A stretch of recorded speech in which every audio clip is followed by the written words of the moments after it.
കുൽഭൂഷൺ യാദവിനായി ഇന്ത്യക്കാരനായ ഉരുക്ക് വ്യവസായി സജ്ജൻ ജിൻഡാൽ നവാസ് ഷെരീഫുമായി അനൗപചാരിക ചർച്ച നടത്തിയതായി നേരത്തെ റിപ്പോർട്ടുകൾ പുറത്തുവന്നിരുന്നു.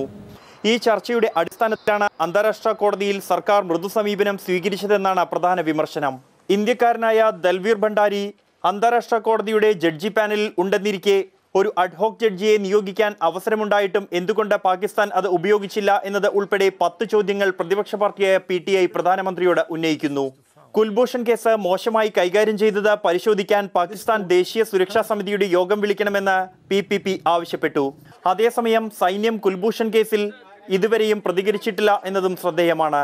കുൽഭൂഷന്റെ അറസ്റ്റും കോടതി വിധിയും ഉൾപ്പെടെയുള്ള കാര്യങ്ങൾ പുറത്തുവിട്ടത് പാക് സൈനിക വക്താവാണ്. രൂക്ഷമായ പ്രതികരണം സൈന്യത്തിന്റെ ഭാഗത്തു നിന്നും ഉണ്ടായേക്കും എന്നാണ് പ്രതീക്ഷിക്കുന്നത്. അതേസമയം കോടതിയിൽ തിരിച്ചടിയേറ്റ സാഹചര്യത്തിൽ പാകിസ്ഥാൻ അതിർത്തിയിൽ പ്രകോപനം ഉണ്ടാക്കിയേക്കുമെന്ന് റിപ്പോർട്ടുണ്ട്. ഇതിന്റെ അടിസ്ഥാനത്തിൽ അതിർത്തിയിലെ സുരക്ഷാ ക്രമീകരണങ്ങൾ ശക്തമാക്കി.